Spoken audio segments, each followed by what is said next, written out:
waltajjiitti ergan bahee tureera tarii isin saalfadhee haasaa fadhu gurguruu nan danda'a. Isinin ilaalaa naasu waan hin barreeffadhe dubbisaa naasaa jechuu barbaadeeni. Nan qoosee hin saalfatu jechuuf anamammoo. Ayyee galatooma baga nagaan dhuftan jalqaba irratti waada baga gammaddee baga kanaan si ga'ee nutis immoo kitaaba kana ogbarruu keenya keessatti argachuu keenyaaf baga gammannee soo harkiin jiru.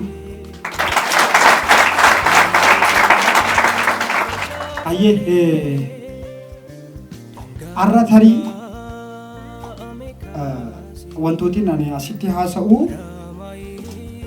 qaacceessaa bifa kana dura baratame irraa xiqqoo adda ta'uu mala laata jedhee yaada. Xiqqoonaaf yeroo sinaa laattu lalisaan daqiiqaa lama caalaa waltajjii irra dhaabbatuu fi geeboo ajjettu yeroo kaanii har'a daqiiqaa baay'ee turuu hin danda'a daqiiqaa 81 kitaabni waadaa kuni akkuma argitan kuusaa walalooti baay'ee kitaaba guddaa yookaan immoo harka irratti akkas jennee baannu miti kitaaba xiqqoodha. Fuuloti as keessa jiran keessattis kitaaba walaloowwan gaggabaaboo walaloowwan dhedheeroof giddu galeessaatu danata gosi hundumtuu jiru jechuudha. Jalqaba irratti walaloo waan jedhu gaafa yaannu yookaan gaafa dhageenyu kana dura mana barumsaattis haa ta'uu akkaataa nuti itti baranneenis haa ta'uu walaloo gaafa jedhamu kan sammuutti nu dhufu walunata sagalee yookaan immoo mana rukutasa jedhanii fi jechoonni dhumaa wal fakkaachuu qofa. Dheengadda kitaaba kana dubbisee fixee Facebook irratti yaada koo ibsannaan namoonni murtaa'e muufatan namoonni kaan keessaan naa barreessaa turan.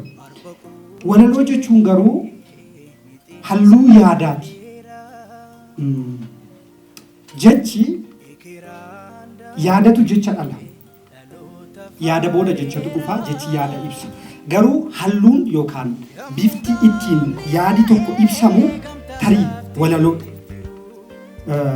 Walaloo immoo dirqama yookaan mana rukutee yookaan immoo dheeratee yookaan gabaabbatee yookaan birsagii wal qixxaatee kana qofaaf walaloon just walaloon falaasama walaloon seenaa walaloon humna afaaniiti walaloo salphifnee yookaan immoo waanuma kennaadha bakka rabbitu naa kennaan hin barreesse jedha namni baay'ee gaafa dhageessan tarii kana dura akkas jedhanii haasa'u isaan walaleessitoota miti kennaadha jedhu walaloon kennaa qofaa miti walaloonni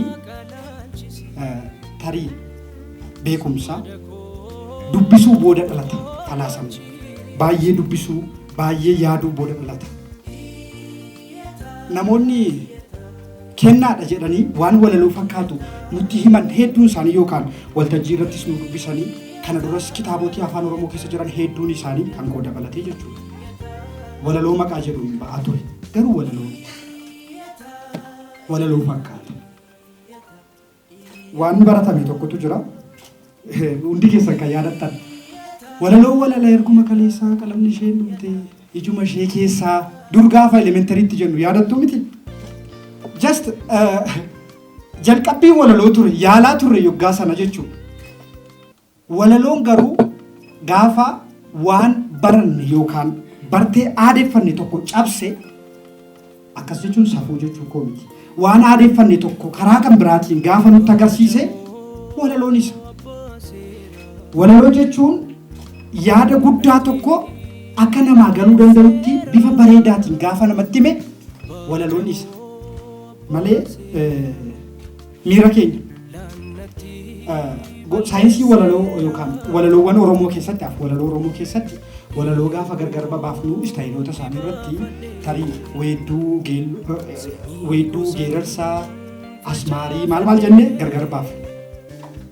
Hundi isaanii amala of danda'ee qabu. Walaloodha ittiin jennu iyyuu jechuudha. Written poetry yookaan walaloowwan barreeffamaa addunyaan irra jirtuu miti. Hin caalu garuu amma geerarsi humna guddaa qaba hin caala walaloo kamiyyuu hin caala geerarsi sababni isaa seenaa haasa'aa hin barsiisaa hin yaadachiisaa hin onnachiisa. Asmaarii ishee jettu naa yaadadha baay'een keessan beektu asmaarota miti mana daadhiifaatti yookaan bakka cidhaafaatti gaafa walaloon isaanii waa'ee namaa irratti xiyyeeffata fakkeenyaaf amma abaluu koo yaa badhaasa, dureessa koo yaa badhaasa, abbaa dhibbaa natti baasaa jechuu danda'u. Wanta akkanaa waa'ee nama sana onnachiisanii maallaqa irraa fudhachuu yookaan immoo nama ta'e tokko jajanii nama ta'e tokkotti immoo miira xiqqaachuutti dhageessisanii nama ta'e tokko aarsuu. Walaloo garuu walaloo beekumsa irraa argannu yookaan nu barsiisuu miti. Iddoo sanatti kana fuudha. So gara yaada kootti gaafa dhufu walaloonni afaan kan biraa keessatti haasa'uu dandeenyaan beekumsa dhala namaa hundumaaf kennuu dandeenyaan inni walaloo mooderni yookaan walaloowwan bara kanaa jechuudha. Keezii koo qofa waa'ee koo qofa natti hin baanna lalisaa walaloo barreessee isinii dubbise ana qofaaf galataanaan isiniif hin gallataanaan walaloo miti bara. Walaloon afaan addunyaa yoo amma fakkeenyaaf walaloo waadaan barreessee ingilifatti hiikamee namoota ingilifa dubbataniifis waaw jechisiise yookaan isaan barsiise walaloodha. Iddoo tokkotti kanafu bakka tokkotti kanafu keezii tokko irratti kan haasa'u just walaloo miti. Kana booda walaloo miti hin dhageenye. Cabuu qaba. An amma ogummaa digirii koo jalqabaas digirii koo lammaffaas ogbarruun baradhee dabalatas ogummaa kana keessa nan jira. Qeeqa namni baay'een ogbarruu Oromoo irratti kaasu nan dhaga'a. Keessan oolaa kana dura callisaa turre sodaachaa turre kana booda garuu callisuutu dhiifne. Namoonni waan ogbarruu beektan dubbadhaa. Nama barreessee dhufee gulaali jedhuun hin gulaalina hin ta'u kitaaba jedhaatti deebisa.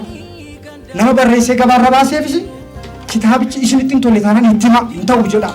Akkasitti ogbarruu keenya gara qulqullinaatti kan geessinu. Kanaaf haasa'uma murteeffadheen dhufee jechuudha. Walaloonni falaasama kennuudha isiniin jedheera. Seenaa himtuudha jedheera. Barsiistuudha jedheera. Aadaa yookaan paaraadaayimii baranne tokko cabsee jijjiiruudha jedheera. Kitaaba waadaa keessatti walaloowwan hedduun walaloowwan warra kan falaasamoota yaada kennuu, barsiisuu, agarsiisuu. Tarii nama baay'eetti haaraa ta'uu danda'a. Maali kun jechuu danda'u? Maali kun gabaabduudha toora lama? Maali kun walaloodha jechuu danda'u? Garuu walaloo sirriin gaafa yaada kennu, gaafa barsiisu, gaafa agarsiisu jechuudha. So fuula walaloo jaaffaa fuula 19 irra jirtu tokko namoonni kitaaba isin akka jirtu arguu dandeessu ta'a. Daqiiqaa 5 kan gaariin dubbise jechuudha. Achi keessatti tarii walaloowwan kana duran baratamne ta'uu danda'a. Waa'ee falmaa mirga dhala namaa ta'eetu waa'ee daa'imaa aborshiniidhaan baatee yookaan immoo ulfa baasuudhaan baatee tokko haasa'a. Miira daqiiqaa 5 jedhaniitu jedha. Kun egaa hubannoo kooti. Cinqiitti si fiduu sodaataniitu jedha. Si galaafatanii jedha. Amma kun afaan abbaa fedhettiitu hiikame walaloo hiika qabudha jechuudha. Inni kan biraa walaloo 7ffaa fuula 20 irra jirtu. Tarii isiniin dubbisa kana ta'a. Yeroo keenyaaf jedhee dubbisu yoo dhiises gaariidha laata. Guyyaa tokko lakkoofsa jedhama mata duree isaa lakkoofsota jedha. Guyyaa tokko akka tasaa lakkoofsonni wal lolanii akkaataa wal caalmaa isaaniin walaleeluu eegalan. Akka dubbiin eegalameen jalqabumaa lakkoofsi 9 gadi qabee 8 8 ammoo dabaree isaa 7 qabee hamma humna isaa gada cuucee isa dabe. 7 ammoo bayyaannatee xiqqoo aadee isa humni isaa danda'u 6 reebuuf itti yaada. Akkanumaan 7 qabee 6 reebee hunkuteessee 6 5 lafaan dhahee burkuteesse. Egaa hunduu dabareedhaan kan danda'utti korrisee tokko dhiisaa isa tokkotti horrise. Haala kanaan 5 aaree bayyaannatee xiqqoo obsee hiree isaa bahachuudhaaf kaballaadhaan 4 gogse. 4 mahangootu dhabdee 3 yaabdee bulleessite. 3 sammuu humna ishee 2 qabdee kotteessite kiyyeessite. 2 kaatee olutaaltee tokko qabdee miila hiitee isa miidhamtee walitti lakkoofsa tokkotti tokkittii miite. Tokkos Boossee ilmaan ishee hedduu guuste miidhama isheef haloo ba'uuf gad buusti. Garuu erga baay'ee itti yaadde zeeroo reeboo utuu hin ta'in qabdee hammachuu barbaadde achii boodas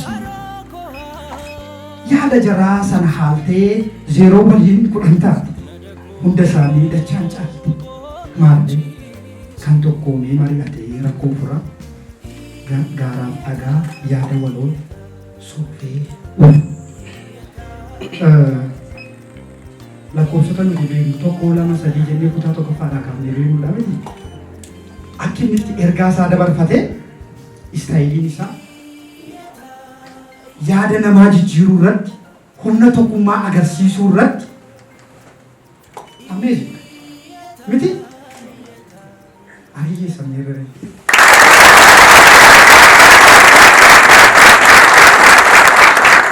galatooma. Iyyata mata duree jalatti immoo waan yeroo hunda dhageenyu waan yeroo hunda beennu nama tokkotu mana murtii dhaqee kabajamuu abbaa seeraa jedheetu rakkoo isaa odeeffata. Waadaan nama sana ta'eetu walalicha barreessa. Waa'ee ollaa isaatii haasaa, waa'ee cinqii isaatii haasaa, waa'ee rakkoo isaatii haasaa. Namni sun kitaabichaa dubbistu. Xigoon kitaabicha keessa jiru istaayiliin barreeffamaa akkitti yaada kennu yookaan yaada buqqisiisu akkitti paaraadaayimii shiiftu godhu dhugumatti kitaabota yeroo dhiyoo asitti keessaa akkuma feesbuuk irratti barreesse kitaabota 5-6 hin caalle kan warra beeku keessaa tokkodha jechuudha. So walumaa galatti namoonni sichi barreessitan kitaaba kana ilaalaa maalitti dabaluu jedha. Namoonni immoo barreessitanii of harkaa qabdanii maxxansuuf jettan irra deebi'aa ilaalaa. Kana booda tarii kitaabota 10 gadii ittiin of dorgomnu yookaan ittiin of ilaallu akka of ilaalleetti tarii fakkeenya 10 keessaa tokko ta'uu kana waan ta'eef jedhu. Gara dhumaatti fideeraan nuufina. Gaafa waa'ee walaloo haasofnu tarii walaloo afaan Oromoo haasofnu Zaraalema Barraafaa yaadachuu qabna. Warra gurguddaa jechuudha. Waaqoo Jaarsoo yaadachuu qabna. Dooktar Asafaa Tafarraa yaadachuu qabna. Akka isaanitti walaloo afaan Oromoo lafa ka'anii sila utuu dhaloota xiiqii qabu taane tarii walaloon keenya dagaagee dhumeera ta'a. Isa dhumaa sadarkaa dhumaa firiisaa ragee dheeraa ta'a. Sadarkaa barsiisuu ragee dheeraa ta'a. Gidduutti jenereeshiniin koo waadaan kan ilaallatu akkuma kan jenereeshiniin koo kan ani jechuun ani keessa jiru walaloo akka hin waltajjiitti baanee nama oolmachiisuu waan hin jirreettifne waan ofii hin jiraanne haasofne deemu. Kitaaba maxxansine kitaaba namni barnoota tokkorraan arganne kennu. Dhaloonni nuti taanee dhufus chaalenjii sana ibsa mudataa laata jedhee yaaddeen ture garuu deebi'ee kun namoota akka waadaa fa'aa abboomaa fa'aa just jenereeshiniiwwan waggaa 7-8 asii walaloo barreessuu jalqabe waggaa 6 fa'aa. Xiyyeeffannoo keenya barsiisuu irratti. Barreessuu jechuun silumaa barsiisuu jechuudha. Barreessuu jechuun silumaa waan haaraa tokko agarsiisuu jechuudha. Qaruu jechuudha. Malee waan namni beeku namatti himuu jechuu miti. Waan hin jirre waan wal filmisiisaa barreessuu jechuu miti. Kanaaf eeggannoo haa goonu. Namoota nu dudduuba dhaloota nu dudduuba waan nu jennu hundumaan eeggannoo haa goonu. Afaan keenyas yaadaa barreessina. Namni afaan kan biraa irraa dhufee afaan keenya barate tokko yoo kitaaba kana dubbise litereechariin afaan Oromoo eessa ga'e waan jedhu hubachuu akka inni qabutti hafu. Biizinesiif taanaani kitaabni tokko barii 100 maxxansina yoo ta'e 100 gabaatti shaqaxa baafnee dachaa kitaabaa argachuu dandeenya. Maqaan immoo maqaan sobaan lafaa. Waloo jedhamuuf dhamoo barreessaa jedhamu fudhamu yoo wantichi dhuguman jiran hiikan qaba. So qabxii koshee dhumaadha. Waltajjii keenyarraa litireecharii keenya keessaa walaloowwan akkasumaanii asoosamoowwan akkasumaanii ba'uu qabu. Kan isaan ba'an garuu namooti callistan gaafa dubbachuu jalqabda. Namooti callistan gaafa barreessuu jalqabda. Isa kanarratti haa hojjennu galatoomaa ulfaadha.